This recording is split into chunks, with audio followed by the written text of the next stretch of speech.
बड़े बड़े होटलों में मिलने वाला कसाटा आइस डिजर्ट जो खाने में बहुत ज्यादा टेस्टी लगता है, दुल्हन की तरह सजा हुआ, दिखने में जितना मजेदार लग रहा है खाने में इससे भी ज्यादा टेस्टी है। बड़े बड़े होटलों में बहुत ही महंगा ये डिजर्ट मिलता है, लेकिन हम इसको बहुत ही कम खर्च में घर में बना के तैयार करेंगे। तो चलिए इस मजेदार से आइस डिजर्ट की रेसिपी को देख लेते हैं। इस मजेदार से आइस डिजर्ट को बनाने के लिए सबसे पहले हम जेली बनाकर तैयार कर लेते हैं। तो एक पैन के अंदर मैंने 2 कप पानी ऐड कर दिया है। यहाँ पर मैंने बनाना जेली का मिक्सचर ले लिया है। इसके पीछे सारी इंस्ट्रक्शन लिखी हुई होती है। तो बस 2 कप पानी के अंदर हम पूरा पैकेट जेली का ऐड कर देते हैं और इसको एक बॉयल आने तक हम पका लेते हैं। तो अच्छा सा एक बॉयल आ जाएगा, इतनी देर हम इसको अच्छी तरह से मिक्स भी कर लेते हैं ताकि जेली का सारा मिक्सचर पानी के अंदर अच्छी तरह से डिसॉल्व हो जाए। तो आप देख सकते हैं इसमें कितना अच्छा सा बॉयल आ चुका है।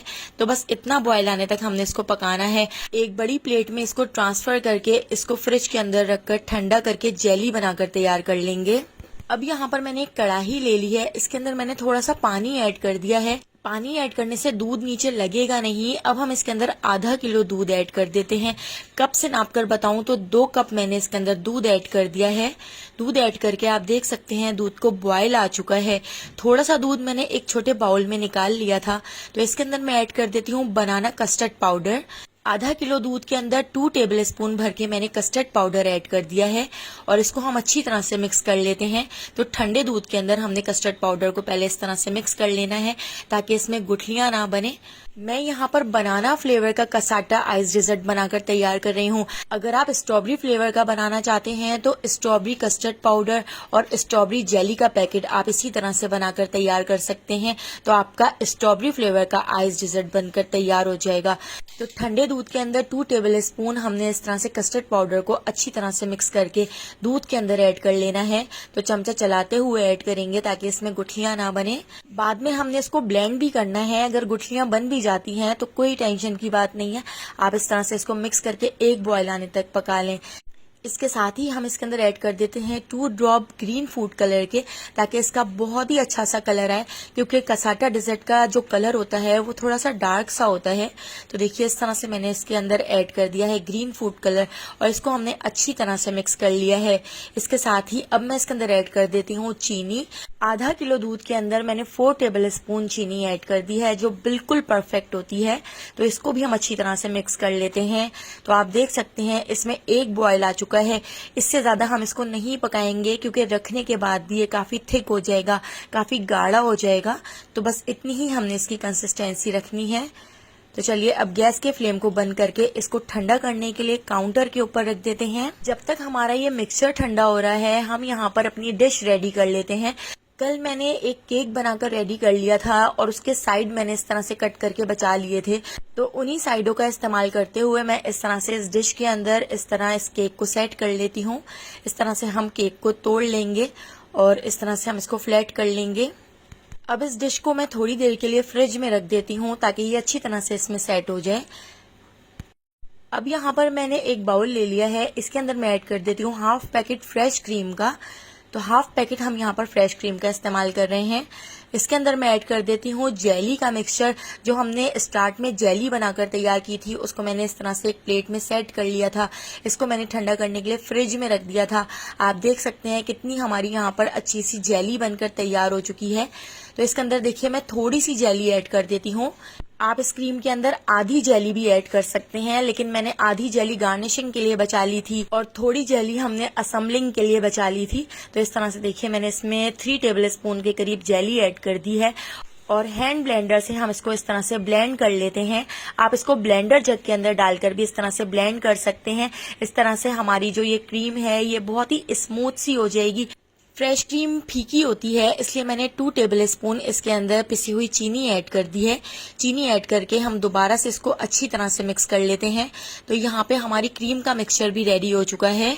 हमने इसमें फ्रेश क्रीम का इस्तेमाल किया है, इसलिए देखिए बस मैंने इसको हल्का सा इस तरह से मिक्स करने के लिए ब्लेंड कर लिया था। तो इस क्रीम के मिक्सचर को भी मैं थोड़ी देर के लिए फ्रिज में रख देती हूँ ताकि ये अच्छी तरह से ठंडी हो जाए, क्योंकि हम आइस डिजर्ट बनाकर तैयार कर रहे हैं और आइस डिजर्ट बहुत ही चिल्ड होना चाहिए। हमारा कस्टर्ड का मिक्सचर भी रूम टेम्परेचर पे आ चुका है। आप देखिए कितना ज़्यादा थिक हो चुका है। तो अभी हमने इसमें दूध वगैरह कुछ ऐड नहीं करना है, बस हम इसको भी इस तरह से ब्लेंड कर लेते हैं। हैंड ब्लेंडर ना हो तो आप इसको भी ब्लेंडर जग के अंदर डालकर इस तरह से ब्लेंड कर लीजिएगा, ताकि ये बिल्कुल स्मूथ सा हो जाए। इसमें जितनी भी गुठलियां होंगी, जितने भी लम्स होंगे वो खत्म हो जाएंगे और बहुत ही स्मूथ सा कस्टर्ड का मिक्सचर बनकर तैयार हो जाएगा।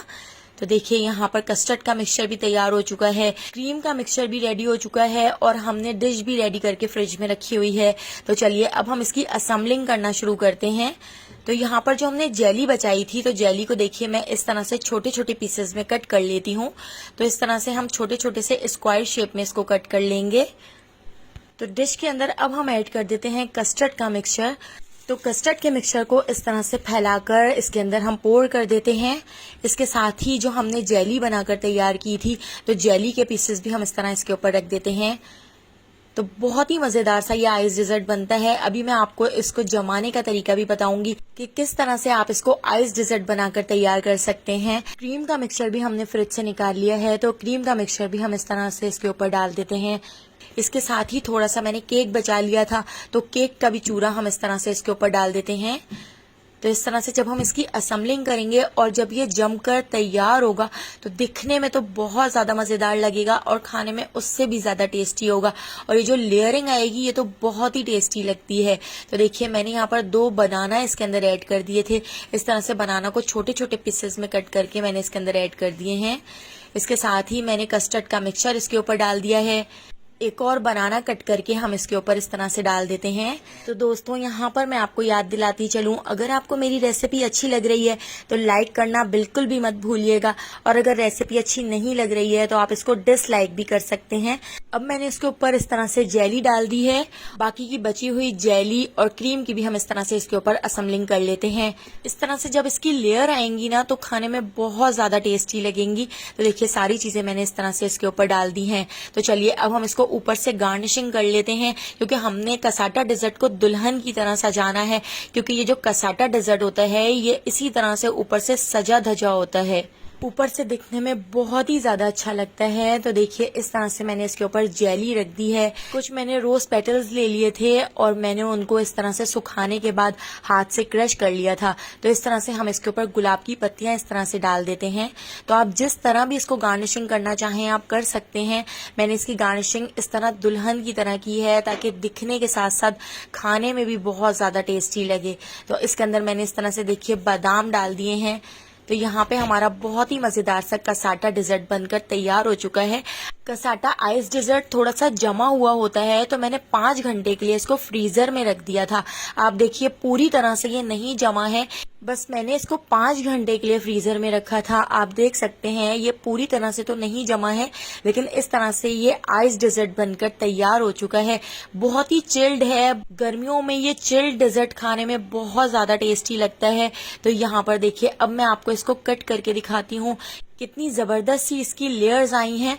अगर आपको मेरी ये रेसिपी पसंद आई हो तो लाइक, शेयर और सब्सक्राइब करना बिल्कुल भी मत भूलिएगा, और बेल आइकॉन के नोटिफिकेशन को जरूर ऑन कीजिएगा, क्योंकि डेली मैं आपके लिए बहुत ही मजेदार सी रेसिपीज लेकर आती हूँ।